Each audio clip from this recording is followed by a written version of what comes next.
Hey what's up guys, Anuj here and welcome to the complete web development course. और आज हम बात करने वाले हैं फंक्शंस के बारे में। फंक्शंस जावास्क्रिप्ट के अंदर बहुत ही इंपॉर्टेंट कंसेप्ट होता है। फंक्शंस पूरे टाइम यूज हो रहे होंगे आपके, तो इनको हम अच्छे से समझ लेंगे। फंक्शंस के आज हम बेसिक्स पढ़ने वाले हैं।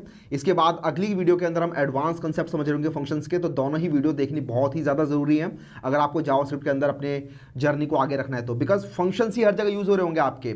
अभी हम डोम मैनिपुलेशन पढ़ेंगे, इसके बाद वहाँ फंक्शन यूज हो रहा होगा। रिएक्ट, नोड.जेएस वगैरह पढ़ोगे तो वहाँ भी आप देखोगे फंक्शंस ही यूज हो रहे होते हैं हर जगह। तो इनको अच्छे समझ लेंगे। आज हम पढ़ेंगे बेसिक्स ऑफ फंक्शंस की फंक्शन होते क्या हैं, कैसे काम करते हैं। तो बेसिकली सबसे पहले बात करते हैं फंक्शन होता क्या है, जरूरत क्या है इसकी। तो आपने देखा हो कई बार आपके पीस ऑफ कोड जो है वो बहुत ही बड़ा हो सकता है। जैसे ये मैंने एक छोटा सा कोड लिखा है यहाँ पे, index.html मेरी ये रही। इस बार मैंने index.html के अंदर एक h2 भी डाल दिया, तो आपको यहाँ पर दिखाई दे रहा है वो h2। और उसके बाद मैंने एक बेसिक स्क्रिप्ट .js नाम से एक फाइल बनाई है। अगर आप चाहते हो इस पीस ऑफ कोड को छोटे छोटे चंक में डिवाइड करना, तो वहाँ पर आप फंक्शन का यूज़ कर रहे होते हो, क्योंकि कई बार आपका जो कोड है वो काफ़ी बड़ा हो जाता है, तो उसको मैनेज करना बड़ा मुश्किल हो जाता है, तो वहाँ पर फंक्शन की जरूरत पड़ती है। इसके अलावा फंक्शन का एक और काम होता है, फंक्शन की हेल्प से आप लोग एक पीस ऑफ कोड को बार बार रीयूज़ कर सकते हो। सपोज करो आपको एक सिस्टम बनाना है जिसके अंदर आप यूज़र से कुछ इनपुट लेते हो नंबर्स की, उसके बाद आप कुछ ऑपरेशन करते हो उस नंबर के ऊपर, उसके बाद आप उस नंबर को जो भी रिजल्ट आए उसको प्रिंट करना चाहते हो। तो यहाँ पर अगर ये ऑपरेशन आप बार बार करे जा रहे हो हर जगह, जैसे कि यहाँ पर मैंने लिखा हुआ है, 2 नंबर लिए, सम किया और रिजल्ट लिख दिया, नंबर लिए, सम किया और रिजल्ट लिख दिया, नंबर लिए, सम किया और रिजल्ट लिख दिया। ये काम अगर आप बार बार कर रहे हो तो इससे आपके लाइन भी बढ़ रही हैं, और साथ में अगर बाद में फ्यूचर में चल के मुझे कुछ चेंज करना है इसके अंदर, तो चेंज मुझे हर जगह करना पड़ेगा। सपोज करो मुझे यहाँ पर द रिजल्ट इसकी जगह सिर्फ लिखना था रिजल्ट, तो मुझे यहाँ भी चेंज करना पड़ेगा। और अगर मुझे सब जगह चेंज करना है यूनिफॉर्मिटी के लिए, तो यहाँ भी चेंज करना होगा, राइट। तो इस तरीके से मुझे हर जगह इस कोड को मैनेज करना होगा। तो यहाँ तो मैंने बहुत छोटा एग्जांपल दिया है, बट आपको समझ में आ रहा होगा कि यहाँ पर मुझे कितना सारा चेंज करना पड़ रहा है। वहीं पे मैं क्या कर सकता हूँ, इस पीस ऑफ कोड को एक फंक्शन में डाल सकता हूँ। फंक्शन में बस एक बार लिखूंगा, उस फंक्शन का काम होगा सिर्फ सम लेना और रिजल्ट को प्रिंट कर देना, और उसको आप हर जगह कॉल कर सकते हो। एक बार मैं जरा बता देता हूँ आपको फंक्शन किस तरीके से यहाँ पर यूज़ हो सकता है, उसके बाद सिंटैक्स की बात हम बाद में कर रहे होंगे, ठीक है। तो मैं यहाँ पर फंक्शन कैसे बना सकता हूँ, तो उसके लिए मैं ये लिखूंगा फंक्शन। उसके बाद सपोज करो मैंने सम नाम का फंक्शन बना दिया, उसके अंदर 2 नंबर लेते हैं हम, ए और बी, और उसके अंदर मैं ऑपरेशन अपना करने वाला हूँ कॉन्स्ट सम इक्वल्स टू। अगर समझ में नहीं आ रहा है फंक्शन कैसे बना दे, टेंशन मत लो, मैं अभी आपको बस बता रहा हूँ कि फंक्शन की ज़रूरत क्या है, ये बताने से पहले कि फंक्शन बनता कैसे है, सो दैट आपको उसकी अहमियत का पता चले। उसके बाद मैं बस यहाँ पर लॉक कर दूंगा इसको, द रिजल्ट इज़ सम, इस तरीके से। अभी मैंने फंक्शन बना दिया है, अब इस फंक्शन को मुझे यूज़ करना है, तो मैं हर जगह जाके इन लाइन्स को हटा के इनकी जगह लिख दूंगा ये सम ए बी, इस तरीके से। तो मैं चाहूँ तो ये सब हटा भी देता हूँ यहाँ से, ठीक है। तो ये सब मैं हटा देता हूँ इधर से। उसके बाद सेम काम मैं यहाँ करूँगा, सम सी डी। उसके बाद सेम काम मैं यहाँ करूँगा, सम ई एफ। उसके बाद मैं इसे सेव करता हूँ। अभी भी सेम चीज़ देख रहे हो, सेम रिजल्ट जो पहले प्रिंट हो रहा था अभी भी वही प्रिंट हो रहा है। हमारे पास 3 सम आ रहे हैं, 12 + 4 16, 2 + 24 26 और 5 + 14 19, इस तरीके से। लेकिन अब मेरा काम आसान हो गया। अब अगर मुझे कुछ भी चेंज करना है इन ऑपरेशन के अंदर, तो मैं बस एक जगह चेंज करूँगा। जैसे मेरे को अगर यहाँ पर द रिजल्ट इसकी जगह सिर्फ रिजल्ट करना है, मैंने बस एक जगह चेंज किया, सेव करते हैं, और हर जगह चेंज हो गया, ठीक है। और बस इतनी सारी जो लाइन लिखी थी हर जगह, जो 2 2 3 3 लाइन लिखी थी, उनकी जगह सिर्फ एक लाइन लिखनी पड़ रही है मुझे, और कोड भी सिर्फ एक जगह मैनेज करना पड़ रहा है। तो ये फ़ायदा होता है फंक्शन का, एक बड़े पीस ऑफ कोड को अलग अलग चंक में डिवाइड कर देना और कोई रीयूजेबल कोड बनाना, जिसकी हेल्प से आपका कोड जो है वो ड्राई बन जाता है। Dry, DRY, don't repeat yourself, ठीक है। तो अब जरा बात कर लेते हैं कि फंक्शन कैसे काम करते हैं, सिंटैक्स वगैरह क्या होता है इसका, ठीक है। हमें समझ में आ गया इसकी इंपॉर्टेंस का। तो फंक्शन का सिंटैक्स समझ लेते हैं सबसे पहले। तो सिंटैक्स से पहले यहाँ पर कुछ लिखा हुआ है वो भी पढ़ लेते हैं। आई थिंक ये तो हमने डिस्कस कर ही लिया। A function is a block of code that performs a specific task. Dividing a complex problem into smaller chunks makes your program easy to understand and reusable. तो वही सारी चीज़ें जो अभी हमने देखी कि हमारा जो पीस ऑफ कोड है उसको आप डिफरेंट डिफरेंट चंक्स में डिवाइड कर सकते हो, और आप लोग एक रीयूजेबल पीस ऑफ कोड भी बना सकते हो फंक्शन की हेल्प से। अब फंक्शन का सिंटैक्स क्या है तो जरा वो समझ लेते हैं। फंक्शन के अंदर अगर आपको कोई भी फंक्शन बनाना है तो उसके लिए आपको ऐसे फंक्शन कीवर्ड यूज़ करना होता है, फंक्शन। उसके बाद आपने उस फंक्शन का नाम बताया, जो भी फंक्शन का नाम रहने वाला है। ये एक आइडेंटिफायर ही है, जैसे आप आइडेंटिफायर डिफाइन करते हो जावास्क्रिप्ट के अंदर, वैसे ही नेम भी डिफाइन करोगे। उसके बाद पैरेंथेसिस के अंदर ये देख लो, ये नॉर्मल ब्रैकेट्स के अंदर आप डिफाइन करोगे कुछ पैरामीटर्स कि ये फंक्शन क्या इनपुट लेगा। फंक्शन को आप समझो एक ब्लैक बॉक्स की तरह, ठीक है, जिसके अंदर आप कुछ इनपुट डाल सकते हो, कुछ भी इनपुट डाल सकते हो। तो जो इनपुट आप डाल रहे हो वो है पैरामीटर्स। उसके बाद वो जो ब्लैक बॉक्स उस इनपुट के साथ काम करेगा वो आप इन करली ब्रेसेस के अंदर डिफाइन करते हो। ये यहाँ पर जो करली ब्रेसेस है ना, इसके अंदर कोड टू बी एग्जीक्यूटेड, जो भी आपको काम करना है इन पैरामीटर्स के ऊपर वो आप काम करो आराम से। उसके बाद कुछ रिटर्न करवाना है उस बॉक्स में से, तो वो रिटर्न आप यहाँ से कर सकते हो, रिटर्न समथिंग, ठीक है। तो ये फंक्शन इनपुट लेगा कुछ, उसके बाद उनके ऊपर कुछ काम करेगा, उसके बाद रिटर्न कर देगा।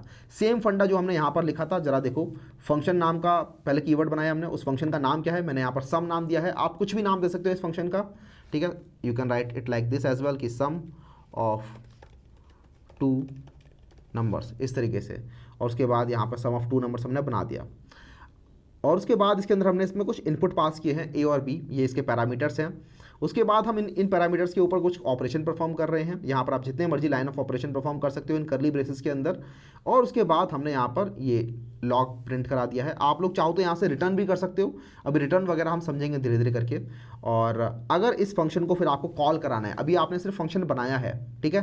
फंक्शन आप कहीं भी बना सकते हो, ऊपर बना सकते हो, नीचे बना सकते हो, मैंने नीचे बना दिया है यहाँ पर, लेकिन आप ऊपर भी कॉल करा सकते हो बनाने के बाद, बिकॉज जावास्क्रिप्ट के अंदर एक चीज़ होती है विच इज़ कॉल्ड होस्टिंग। तो यहाँ पर होस्टिंग परफॉर्म हो रही है कि आपने फंक्शन कहीं भी बना दिया और उसके बाद मेमोरी के अंदर जब वो आपका यूज़ करने का टाइम आएगा तो वो ढूंढ ले जाएगा पूरे कोड के अंदर कि ये फंक्शन कहाँ डिफाइंड है, और उस जगह पे फिर ये फंक्शन इन्वोक हो जाएगा। अब ये फंक्शन कॉल कैसे हो रहा है जरा वो समझ लेते हैं कि ये जो फंक्शन आपने बना दिया भैया, इसको कॉल कैसे किया जाए। तो इसको कॉल करने के लिए आप देख रहे हो यहाँ पर फंक्शन कॉल हो रहा है। अब इस जगह पे फंक्शन का नाम डालना होता है, यहाँ पर नाम है सम ऑफ टू नंबर्स, जबकि मैंने यहाँ पर नाम रखा है सम, तो ये काम नहीं करेगा ऐसे। फंक्शन का नाम हम यहाँ पे कॉपी करते हैं और यहाँ पर सेम फंक्शन का नाम डालते हैं जो कि हमने यहाँ डिफाइन किया हुआ है, सम ऑफ टू नंबर्स। उसके बाद बताने हैं हमें इसके अंदर वो पैरामीटर्स जो हमने यहाँ पर पास करने हैं। यहाँ पर देख लो हमें दो पैरामीटर्स पास कर रहे हैं, ए और बी, इसका मतलब इस फंक्शन को दो पैरामीटर्स चाहिए। तो अब आप उसके अंदर वो दो पैरामीटर्स बताओगे, पहला पैरामीटर ए है, दूसरा पैरामीटर बी है। ये आपने यहाँ पे बना दिए थे, ठीक है, ए ये बना दिया था, बी आपने ये बना दिया था, तो वो आपने पास कर दिया। उसके बाद आपको दोबारा से सेम फंक्शन कॉल करना है, क्योंकि आप रीयूज़ कर सकते हो फंक्शन को, तो आराम से आप करो सम ऑफ टू नंबर्स, और उसके बाद ब्रैकेट के अंदर आप पास कर दोगे अगेन दो नंबर्स पास करने हैं आपको। तो पहला नंबर हो गया मेरा सी और दूसरा नंबर हो गया मेरा डी, जो मैंने यहाँ पर बनाए थे, सी ए बनाया था, डी ए बनाया था। ये मत कंफ्यूज होना भैया कि यहाँ पर तो ए बी है, यहाँ पर सी डी कैसे पास कर दिया, क्योंकि ए बी का मतलब है कि बस दो पैरामीटर्स हैं ये, जिनका नाम ए और बी रहेगा इस फंक्शन के अंदर। तो ये जो दो ए और बी बन रहे हैं ये सिर्फ इस फंक्शन के अंदर ए और बी यूज़ हो सकते हैं, इसके बाहर इन ए और बी को आप यूज़ नहीं कर सकते हो। ये सिर्फ इसी ब्लॉक के अंदर ही ए और बी रहेंगे, लेकिन इनका नाम ए और बी सिर्फ इस फंक्शन के लिए है। ऊपर आप कुछ भी पास कर सकते हो इसके अंदर। मैंने ऊपर यहाँ पर ए और बी बना रखा था पहले, तो ए और बी पास कर दिया। नीचे मैंने सी और डी बना रखा है तो मैंने यहाँ पर सी और डी पास कर दिया। उसके नीचे मैंने ई और एफ बना रखा है तो मैं यहाँ पर सम ऑफ टू नंबर्स के अंदर ई और एफ पास कर दूंगा, इधर sum of two numbers and E and F pass कर दिया। इसको हम सेव करेंगे तो अभी भी हमारा कोड चल रहा है, और अगर इसके अंदर हम कुछ भी चेंज करेंगे, रिजल्ट इज सेव करेंगे तो यहाँ पे हर जगह वो चेंज हो जाने वाला है, ठीक है। तो इस तरीके से हमारा फंक्शन काम करता है, इस तरीके से आप फंक्शन बनाते हो और इस तरीके से आप फंक्शन को कॉल करते हो।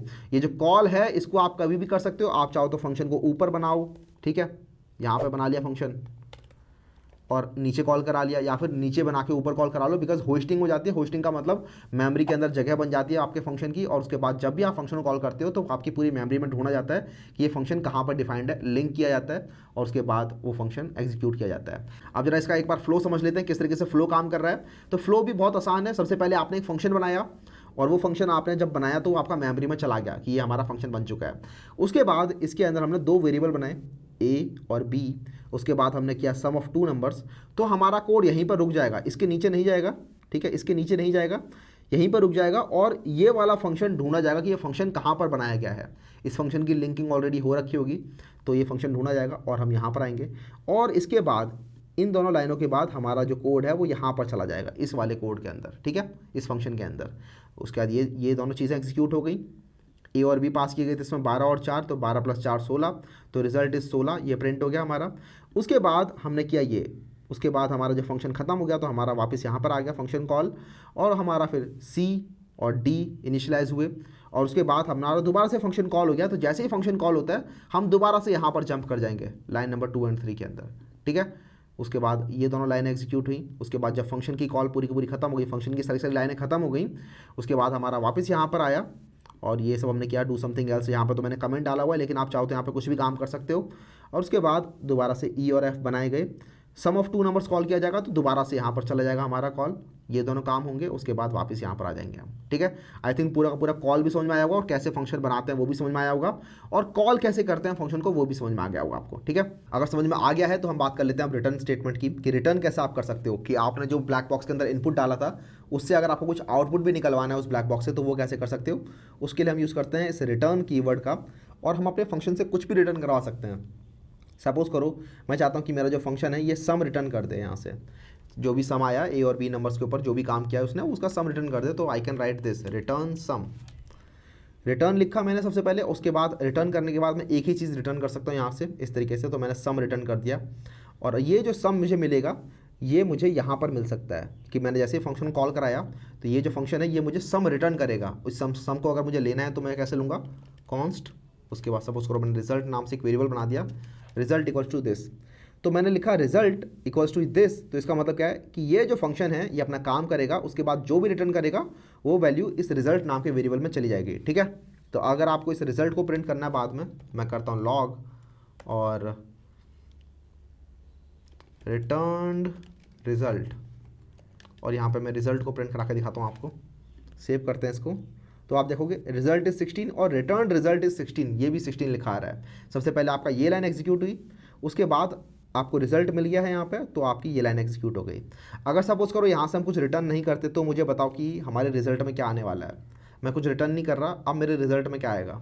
आई थिंक आप लोगों ने गैस कर लिया होगा, यहाँ पर मुझे मिलने वाला है अनडिफाइंड, क्योंकि रिटर्न कुछ डिफाइन ही नहीं है कि आप क्या रिटर्न कर रहे हो, और कुछ अनडिफाइंड चीज़ को आप डाल रहे हो रिजल्ट के अंदर। ठीक है, तो इसीलिए रिजल्ट अभी यहाँ पर अनडिफाइंड है, लेकिन अगर आप यहाँ से रिटर्न कर देते हो सम को तो आपको यहाँ से 16 मिलता है। तो यहाँ से समझ में आ रहा होगा कि ये जो रिटर्न है दिस इज़ ऑप्शनल, उसके बाद इसमें जो पैरामीटर्स पास कर रहे हो वो भी ऑप्शनल है। अब आगे बढ़ते हैं और बात करते हैं फंक्शन एक्सप्रेशंस की। फंक्शन एक्सप्रेशन भी काफ़ी कमाल का कंसेप्ट है, जिसकी हेल्प से आप लोग एक फंक्शन को एक वेरिएबल में डाल सकते हो। पूरा का पूरा जो फंक्शन है ना, पूरा का पूरा फंक्शन आपने एक वेरिएबल में डाल दिया। ये सारा कंसेप्ट कहीं और किसी लैंग्वेज में नहीं दिखता, यहाँ पर दिखता है जावास्क्रिप्ट के अंदर, because it's a functional programming language. तो बेसिकली C++ और जावा के अंदर आप नहीं देखोगे। होता क्या है कि आपने एक फंक्शन को लिया और पूरा का पूरा जो फंक्शन है उसको आपने एक वेरिएबल के अंदर डाल दिया, असाइन कर दिया। इधर डिफरेंस क्या है, डिफरेंस ये है कि फंक्शन डिफाइन करते टाइम यहाँ पर आप फंक्शन का नेम नहीं डिफाइन करोगे, तो this is an anonymous function. Anonymous मतलब जिसका नाम नहीं है कुछ। तो यहाँ पढ़ते हैं, a function expression is very similar to and has almost the same syntax as a function declaration. The main difference between a function expression and a function declaration is the function name which can be omitted in a function expression to create anonymous function.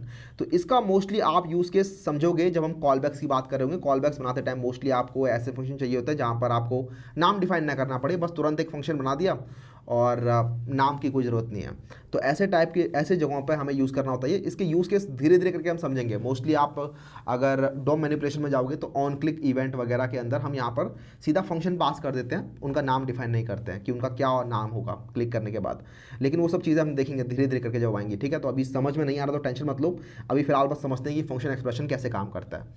तो अगर आपको function expression बनाना है तो all you have to do is this. Suppose करो मैं एक function बनाता हूँ स्क्वायर नाम से, तो फंक्शन स्क्वायर और उसके अंदर सपोज करो मैंने एक नंबर लिया नम, और मैं यहाँ से रिटर्न करता हूँ कुछ, रिटर्न नम मल्टीप्लाई बाय नम।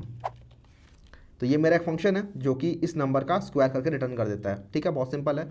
अगर मुझे इसका फंक्शन एक्सप्रेशन बनाना है तो मैं कैसे कर सकता हूँ, मैं यहाँ से इस नाम को हटा दूंगा, उसके बाद मैं ये जो फंक्शन है इसके रिजल्ट को एक वेरिएबल में असाइन कर दूंगा। तो कॉन्स्ट, अब यहाँ का जो वेरिएबल नेम है कुछ भी ना रख सकते हो आप उसका नाम, मैं स्क्वायर ही रख देता हूँ। तो const square equals to this. तो अब ये जो स्क्वायर है इसको अगर आप लॉग करा के देखोगे तो लॉग के अंदर आपको दिखेगा ये स्क्वायर, पूरा का पूरा फंक्शन दिखाई देगा आपको। ठीक है, लॉग, और यहाँ पर हमें पूरा फंक्शन दिखाई दे रहा है। इस एफ का मतलब है फंक्शन और इसका कुछ नाम नहीं है। यहाँ पर आप नम पास कर रहे हो और रिटर्न कर रहे हैं नम मल्टीप्लाई बाय नम। और अगर आपको इसको कॉल कराना है तो कॉल कराने के लिए आप इस नाम का यूज़ कर सकते हो जो भी आपने जिस भी वेरिएबल के अंदर इसे असाइन किया है। तो you can write this log, और अगर आपको स्क्वायर लेना है किसी भी नंबर का तो स्क्वायर ऑफ सपोज करो 3, सेव करते हैं तो यहाँ पर हमें 9 दिख रहा है। ठीक है, तो 3 का स्क्वायर होता है 9, 4 का स्क्वायर होता है 16, इस तरीके से। तो इस तरीके से आप इस एक्सप्रेशन का यूज़ कर सकते हो। तो इस तरीके से हमारे फंक्शन एक्सप्रेशन काम करते हैं। यहाँ पर एक क्वेश्चन आ रहा होगा कि भैया फंक्शन एक्सप्रेशन और फंक्शन के अंदर, नॉर्मल फंक्शन डिक्लेरेशन के अंदर कुछ भी डिफरेंस नहीं है क्या? तो एक छोटा सा डिफरेंस है विच इज़ कॉल्ड होस्टिंग। यहाँ पर क्या होता है ना कि आपने ये फंक्शन ऊपर डिफाइन कर दिया, राइट, आप चाहो तो इस फंक्शन को नीचे भी डिफाइन कर सकते हो, जो नॉर्मल आपका फंक्शन डिक्लेरेशन था उसको आप कहीं भी डिफाइन कर सकते हो। सपोज करो मैंने बीच में डिफाइन कर दिया तो भी ये काम करेगा बिकॉज ऑफ होस्टिंग, क्योंकि ये जो फंक्शन जो है ये फंक्शन आपका मेमोरी के अंदर ढूंढ लिया जाता है और मेमोरी के अंदर इसकी जगह रिजर्व कर दी जाती है। उसके बाद आपका ये सारा कॉल किया जाता है और लिंकिंग की जाती है। लेकिन ये जो आपने फंक्शन एक्सप्रेशन डिफाइन किया है इसकी होस्टिंग नहीं होती है। इसका मतलब अगर आप ये वाला फंक्शन ऊपर कॉल करने का ट्राई करोगे, स्क्वायर फंक्शन डिफाइन करने से पहले अगर आप इसको कॉल करने का ट्राई करोगे तो यहाँ पे आपको अनडिफाइंड रेफरेंस मिलने वाला है। देखो, can not access square before initialization. Square अभी तक आपने बनाया ही नहीं है, स्क्वायर आपने नीचे जाके बनाया है, ठीक है। तो यहाँ पर होस्टिंग नहीं होती है, जबकि नॉर्मल डिक्लेरेशन के अंदर होस्टिंग होती है। आई थिंक अब बात समझ में आ रही होगी। अगर समझ में आ रहा है तो ठीक है, अगर नहीं आ रहा है तो आप मुझे कमेंट सेक्शन के अंदर पूछ सकते हैं, कुछ भी डाउट आता है तो। इसके बाद हम आगे बढ़ेंगे लेकिन, और अब बात करेंगे हम नेस्टेड फंक्शंस की।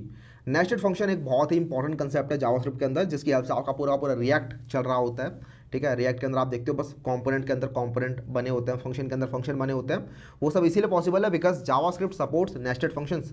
तो हम क्या कर सकते हैं कि सपोज करो मैं यहाँ पे एक नई फाइल ही बना लेता हूँ, ठीक है, और इसका मैं सेव कर देता हूँ इसको नेस्टेड functions.js नाम से, और इसको इसकी जगह पर डाल देते हैं, बेसिक स्क्रिप्ट की जगह हम डाल देते हैं नेस्टेड फंक्शन। तो हमारी ये वाली फाइल चलेगी अब, ठीक है। अब बेसिक स्क्रिप्ट नहीं चलेगी, नेस्टेड फंक्शन चलेगी। तो सपोज कर मुझे यहाँ पर एक फंक्शन बनाना है। वैसे तो मैंने यहाँ पर एक एग्जांपल लिया हुआ है कि एक फंक्शन है ऐड स्क्वायर्स करके, और जो कि क्या करता है उसके अंदर एक दूसरा फंक्शन है स्क्वायर नाम का, जो कि स्क्वायर्स को ऐड करता है।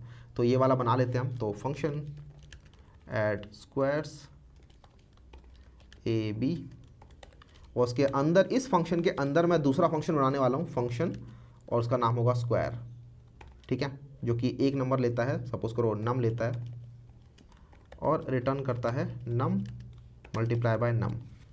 तो अब हुआ क्या कि एक बाहर वाला फंक्शन है और एक अंदर वाला फंक्शन है। आप चाहो तो इस अंदर वाले फंक्शन के अंदर भी एक और फंक्शन बना सकते हो, ठीक है। बस रिटर्न से ऊपर कुछ भी कर सकते हो आप, रिटर्न के बाद कुछ भी करोगे तो वो एग्जीक्यूट नहीं होगा। रिटर्न से पहले पहले आप इसके अंदर चाहो तो एक और फंक्शन बना सकते हो, that is called nesting of functions, ठीक है। लेकिन अभी फिलहाल हम दो ही फंक्शन बनाते हैं।